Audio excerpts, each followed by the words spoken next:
alihi wa ashabihi ajma'in. Amma ba'd. Selalu kita bertobat kepada Allah karena kalimat yang diucapkan dilakukan oleh makhluk pertama di muka bumi, dimasuki bumi ini dengan kalimat taubat dan ada masalah dan apa yang telah dilakukan oleh Nabi Adam alaihissalam, walaupun 200 tahun setelah itu baru bertobat kepada Allah. Masya Allah, kita tidak sampai berumur 100 atau 200 tahun, maka bertobat kita bagaimanapun namanya masih lama Nabi Adam bertobat, dan itu baru dikabulkan setelah 200 tahun. Hidup warnanya adalah tobat kepada Allah Subhanahu wa Ta'ala. Apapun yang kita katakan, kita ucapkan salam kepada Nabi kita, Allahumma shalli wa sallim ala hadzal nabiyil karim. Melihat judul yang terpampang kita bersama, orasi dakwah dan pendidikan. Saya tidak tahu ya Pak, ada orasi pakai jajan dan orasi. Dia bersama Karam, Ustaz Muslim Yatim, LCNM, tantangan dakwah dan pendidikan di era 5.0. What is 5.0? I don't know too. Saya tidak tahu. Katanya adalah era digital, ya, new generation language. I don't know what is the mean 5.0. I don't know. Can someone can tell me? I don't know. So we are jahilun. Baik, saya mengambil karena dakwah dimulai dari pendidikan. Telah diteliti sesuai dengan anjuran-anjuran Al-Quran, masa kita harus mentadabbur, maka dimulailah ayat wa'allama Adam al-asma'a kullah. Itu pendidikan. Rahasia di situ letaknya kullah, menyeluruh. Setiap materi yang dipelajari itu yang diajarkan kepada Nabi Adam menyeluruh. Kalau dia masak, cia ilmu tapi masak. Memang orang-orang yang berilmu masak akan sampai kepada hikmah. Siapa yang mendapat hikmah, faqad utiya syai'an. Saya bacaan saya mau dari sini yang banyak sekarang ini. Saya sangat gembira ada namanya seorang dari pesantren juga memberikan kepada saya Al-Bahtul Quran baru 2 bulan ini. Saya bacalah ayat Al-Quran kita untuk hakimat ayat itu wasfud sulat yang lain hakim dan hakim kadir. Setiap ayat itu mengandung hikmah. Jadi orang yang dikatakan berhasil menelusuri ayat, kalau di akhir penelusurannya dia ketemu dengan hikmah. Ibnu Qayyim al-Jauziyah, memang saya agak gandrung kepada keterangan Ibnu Qayyim al-Jauziyah karena beliau satu letting dengan ilmu tafsir. Satu ayat yang saya pelajari itu seolah-olah saya kuliah 1 tahun. Alumnia seolah-olah saya sudah menjadi sarjana. Begitu padatnya reconstruction of Muslim thinking, barangkali itu membangun kembali pemikiran masyarakat Muslim. Apa itu yang saya dari surat Hud ayat 1? Jadi ujung daripada setiap ayat mesti hikmah. Lalu beliau menerangkan apa itu hikmah. Hikmah adalah yang dikerjakan oleh orang yang tepat dengan ilmu yang tepat pada tempat yang tepat, waktu yang tepat, dan tujuan yang tepat. Itulah yang saya katakan dengan hikmah tadi. Hikmah dari syarat apa? Tanha wal munkar. setiap salat kalau belum tanhan fasyal munkar, dia belum salat. Begitu ekstrimnya begitu. Maka dikatakan juga bahasanya al-khasyan al-ladina yazununa annahum mulaqu rabbihim annahum ilaihi raji'un. Dia yakin akan bertemu dengan Allah. Kita yakin akan bertemu dengan Allah. Batin kita sudah kita ajak sekarang untuk bertemu dengan Allah. Sampai salah satu syarat dari salat, dia harus mengingat kematian dalam salat. Masa dia ketika itu akan dicabut oleh Allah tempat kita melaksanakan salat kita tidak tahu kapan. Yang jelas Rasulullah salat ketika salah seorang sahabat mendekat kepada dia ketika salat itu,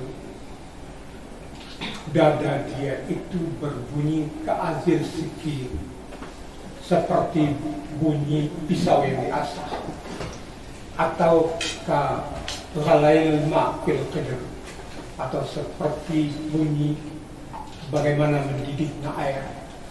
Begitu bunyi batin beliau terdengar oleh sahabat yang mereka kepada dia. Dalam hadis juga dikatakan, yang redaksinya menurut saya, man zakara al-maut fi salatihi lahuriyun an yuhsina salatahu. Siapa yang mengingat kematian, saya akan jawab kita izin Allah nanti di dalam salat dia takbir sampai salam. Masa dia berhadapan dengan yang Maha Kuasa yang mencabut nyawanya, itu dia bebas untuk khusyuk. Kita tidak tahu, yang saya telah membaca lebih daripada 5 buku tentang salat khusyuk. Tapi hadis yang terakhir ini juga ada di dalam buku yang dikarang oleh Abdul Samad, itu ada. Hadisnya 2, Abdul Samad cuma membuat 1. Begitu. Jadi seolah ada hubungan batin yang luar biasa. Hubungan batin tadi bisa digambarkan ketika kita menghadap dosen ketika ujian terakhir, final examination, dada kita begitu. Barangkali juga kehausan di saat itu. Begitu khusyuknya demikian. Itulah. Jadi kullaha itu Allah mengajar kepada Nabi Allah, masa, barangkali kata-kata kuliah di situ. Masa. Tapi kita belajar masak tajwid, masak pengertian salat, itu saja cukup. Masak makhraj. Saya bersolok teman-teman kita yang menikmati kuliah di Timur Tengah. Kalau lalu nggak ada masalah, pulang dari Timur Tengah, mangka tak pasu para bayi. Karena saya masa di sini maksudnya adalah pengenalan kita dengan adat Minangkabau. Tahu diampek ada Minangkabau itu, bukan kata Meleleh, kata Mandaki, kata Mandata, kata Menurut, bukan itu saja. Tapi ada 4 adat yang sangat fundamental. Tahu syariat, hukum-hukum Allah. Setelah itu tahu dengan tarikat. Tarikat ini setia dengan syariat. Bisa dikatakan dengan disiplin dengan syariat. Sangat susah mungkin orang antara disiplin dengan syariat. Pendidikannya jadi suram. Tapi kalau bicara dengan pendidikan tentang ilmu itu, ilmu itu harus masak. Sama dengan yang disampaikan oleh Buya Abdul Rahman, dulu guru di Akabah. Kalau ditanya kurikulum Akabah, katanya Dima Masia mengerti di sini pelajaran tidak ada kurikulum. Kurikulumnya di mana dia mengerti, di situ pelajaran mereka. Sampai saya Buya Gani itu, kami 1 semester itu cuma 2 ayat, tapi lebih menonjol penyampaian sistem daripada isi. Guru saya angkatan sistem hanya 3 orang. Pertama, Sumando saya Hamdi. Kedua ada dulu Dokter Yasi. Ini ketiga belajar. Yang diberikan itu sistem, konsep. Maka konsep daripada ilmu adalah yang pertama kali diajarkan kullaha, menyeluruh. Ada mula, ada akhir, ada awal, ada akhir. Awal daripada belajar ilmu adalah memang sesuai dengan konstruksi daripada diri kita. Wa ja'ala lakum as-sam'a wal absara wal afidah. Ilmu masuk dalam 3 komponen keluarga. Pertama adalah sama, kedua adalah basar, ketiga adalah qalb. Ibnu Qayyim al-Jauziyah mengilustrasikan tentang pendengaran, penglihatan, dan perasaan itu ketika mentafsirkan bahwa Allah Sami'un Basir. Apa kata Rasulullah Sallallahu Alaihi Wasallam? Sami'nya adalah Abu Bakar Siddiq. Kalau ingin mendengar, kelebihan Abu Bakar kepercayaannya kepada Rasul full. Pada itu saya percaya. Coba kepercayaan Abu Bakar tadi terhadap ayat hadis apa yang disampaikan oleh Rasulullah itu ujungnya apa? Istiqamah. Pendengaran menjadikan kita sebagai istiqamah. Kita ingat istiqamah yang saya pelajari adalah istiqamah itu adalah ruhul amal. Amalnya itu hidup. Bila ada pemimpin masyarakat yang amalnya hidup, dia akan diikuti dengan batin. Bagaimana dengan Abu Bakar? Begitulah kelebihannya. Tak bisa ditanding oleh berkata dalam amal. Sampai-sampai beliau sudah dikatakan oleh Rasul sebagai pertama masuk surga dari pintu yang dia kehendakinya. Masya Allah, 8 pintu surga itu kemana beliau masuk itu pilihan beliau, diserahkan oleh Rasul kepada beliau. Setelah itu kita tahu bahasa Abu Bakar Siddiq tak ada yang melebihi amalnya, dan beliau dikatakan adalah sebagai orang yang pertama masuk surga yang sudah kita ketahui. Bagaimana dengan Umar bin Khattab? Umar bin Khattab adalah basir. Bagaimana basirnya itu? Basirnya itu Umar bin Khattab seolah-olah melihat masa depan. Melihat masa depan. Dia sangat takut kepada Allah. Sampai-sampai Rasul mengatakan, kalau adalah nabi setelah aku, niscaya Umar bin Khattab yang diangkat. Coba bayangkan bagaimana konsep dakwah yang seolah seperti itu. Kita bicara dengan negara pendidikan sesungguh tidak bisa. Bagaimana konsep dakwah? Dan jelas setiap kata-kata Al-Quran standar, terukur, bisa untuk evaluasi diri, bisa untuk jihadun nafsi. Jadi kita perlu memang menstandarkan sesuai pemahaman yang akan bisa dievaluasi. Umpamanya kata-kata yang sering takwa. Kita menyebut takwa. Saya membuka beberapa tafsir dan beberapa kamus. Yang saya simpulkan takwa itu adalah memelihara. Apa yang dipelihara?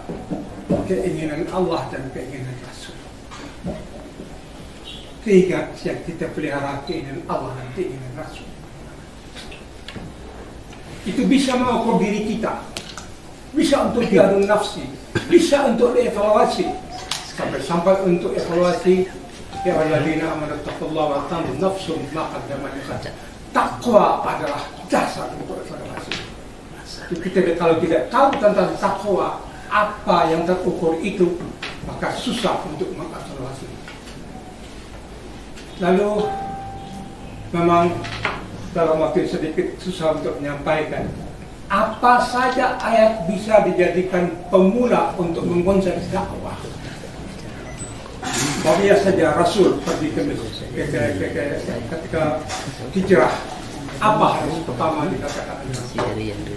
Ufsus salam, wa'at'amu ta'am, wa qumul laila wan nasu niyam, tadkhulun jannata bisalam. Ada tiga salam. Pertama, ufsus salam. In uridu illa mawaddatan fil qurba. Ada itu saudara. Saya menikmati itu dari buya-buya angkatan Akabah pertama. Yang berkenalan itu bukan saja sama manusia, sesama mahasiswa, tapi sampai kepada orang tua mahasiswa. Luar biasa indah.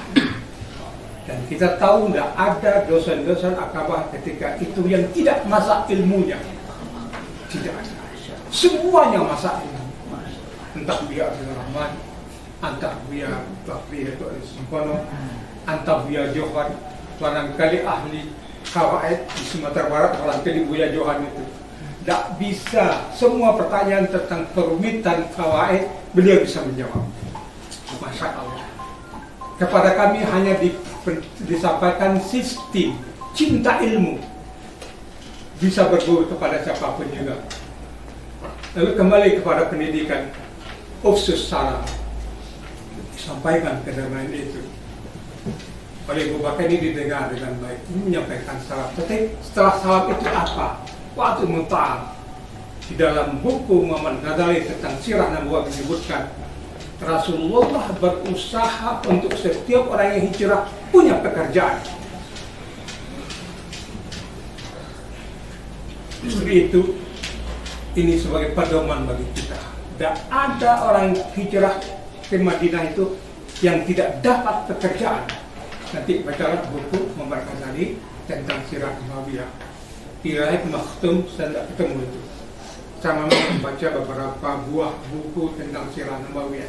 Tidak cukup satu. Tentang buku salat khusyuk juga tidak cukup satu. Kurang-kurangnya saya juga membaca 5 buku. Tapi sekarang saya jarang. Barangkali inilah yang dikatakan 5 and 0.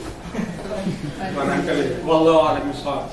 Sampai sekarang memang jarang membaca buku kecuali yang tidak ada di sini. Sampai-sampai saya ketemu buku yang bisa dikatakan buku itu pantas menjadi pustaka internasional, tapi tidak dicetak. Dia hanya masuk di sini aja. Buku itu bernama Stolen Legacy. Stolen Legacy ini dibuat oleh masih ada waktu, masih ada waktu 2 menit.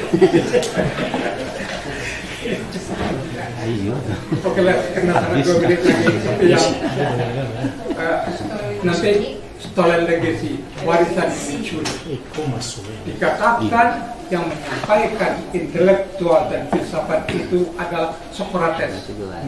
Dijawab oleh MJ pengarang Stolen Legacy itu semua bohong.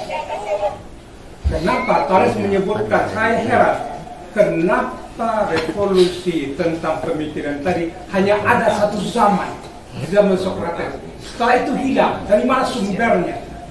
Banyak sumbernya adalah dicuri dari pustaka Iskandaria yang dulu ada Nabi Yusuf dan beberapa Nabi lain. Banyak segalanya itu ada dalam pustaka Iskandaria. Ketika Mesir pernah dijajah oleh Romawi, orang-orang pandai yang berpikir di Roma itu mencari pustaka-pustaka itu yang diungkapkan. Jadi plagiator terpanjang di dunia dan paling menyibuk di dunia adalah filsafat dunia. Ini sedikit banyak sekali. Jadi ada kapan-kapan daripada dakwah. Jadi saya bisa menegaskan, sangat sombong saya mengatakan, belum ada visi dan misi di dalam setiap institusi dakwah yang saya dengar. Justru itu kita bergerak seperti bagaimana ada di Indonesia. Mudah-mudahan ada manfaat kita dan mudah-mudahan ini bisa kita pelajari dengan itu. Kurang minta maaf. Tidak itu. Assalamualaikum warahmatullahi wabarakatuh.